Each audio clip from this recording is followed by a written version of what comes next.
Salut les oracles, nous sommes tous des oracles. Aujourd'hui, dans la communauté de l'oracle, nous allons parler de comment avoir de l'inspiration.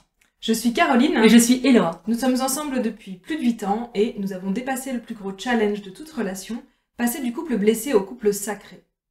Comment trouver l'inspiration? C'est une question qu'on se pose souvent, qu'on soit artiste, thérapeute, qu'on veuille créer des choses en fait, parce que même quand on est accompagnant, comme nous on l'est, on a besoin d'inspiration pour créer toutes les vidéos qu'on te fait regarder. D'ailleurs, si t'es pas encore abonné, c'est le moment de le faire. Avec la cloche. Donc, comment trouver de l'inspiration? C'est une question qui est vraiment, je dirais, légitime et en même temps, elle comporte en elle-même un gros risque. Parce que le risque, quand on cherche de l'inspiration, c'est de se mettre en référence externe.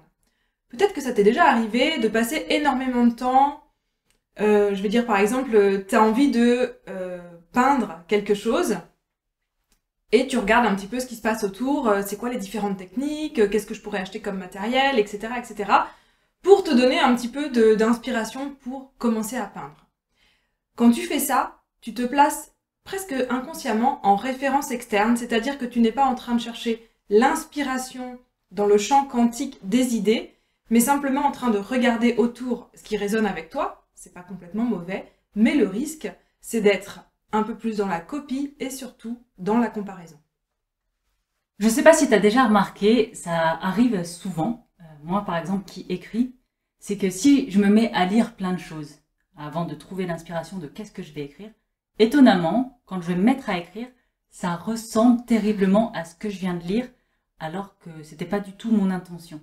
Donc je tombe dans du plagiat ou de la copie, alors que c'était pas mon intention, c'était pas fait exprès. Mais comme j'ai nourri mon inconscient de cette source-là, ça se retranscrit automatiquement dans ma création. Et après, quand je regarde ma création, je me trouve vraiment dans l'impasse.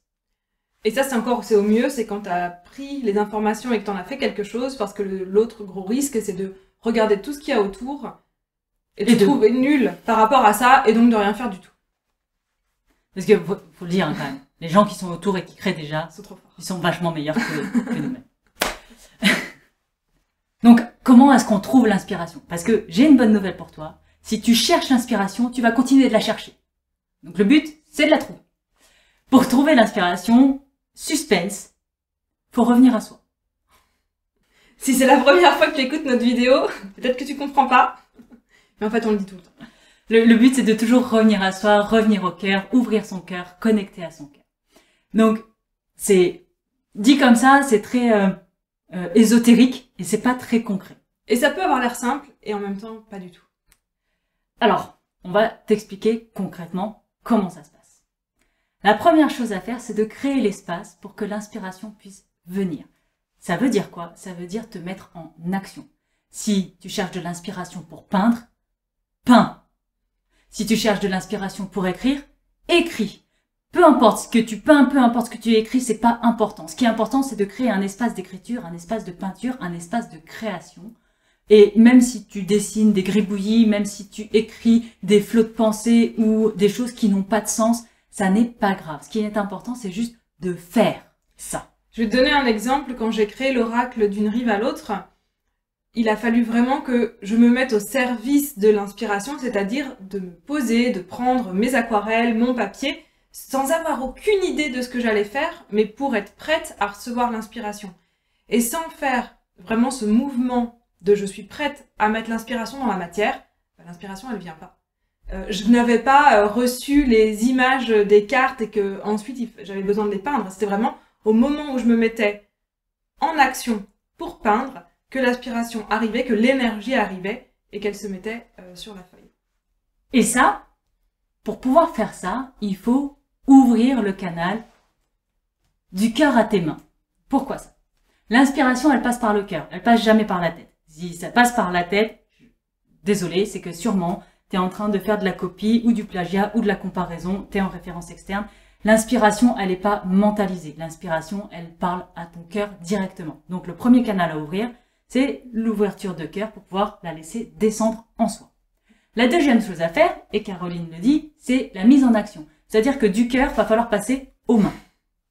Sinon, si ton inspiration, elle arrive dans le cœur et qu'il se passe rien, elle se barre. Moi, je rigole parce qu'en fait, quand j'avais fait la séance d'ayahuasca, c'était exactement ce que l'énergie d'ayahuasca m'avait montré. cette énergie d'amour, d'inspiration que je pouvais recevoir et que j'avais la capacité de mettre dans la matière. Et je compte, 6 ans après, j'ai fait l'oracle. Il a fallu 6 ans pour ouvrir le canal et le décrasser et le décroter. Voilà. Ça paraît simple et ça n'est pas si simple. Pourquoi est-ce que ce canal est encombré? C'est parce qu'il est fait de peur, de jugement, de hésitation, de doute, de croyance. Et tant que tu as ces jugements, ces peurs, ces croyances, t'arrives pas à mettre en mouvement l'énergie que tu reçois. Donc là, ce qui est important, c'est de nettoyer tout ça pour pouvoir libérer ce canal et recevoir l'inspiration et la mettre dans la matière. T'as vu ce mouvement-là? Il est vraiment beau. Ce mouvement-là, c'est ce qu'on te propose de faire dans Inspiration. C'est la formation qu'on a créée pour ouvrir ton cœur et recevoir l'intuition. Si ça t'intéresse, on te met le lien dans la description. Et on se dit à très vite dans la communauté de l'oracle.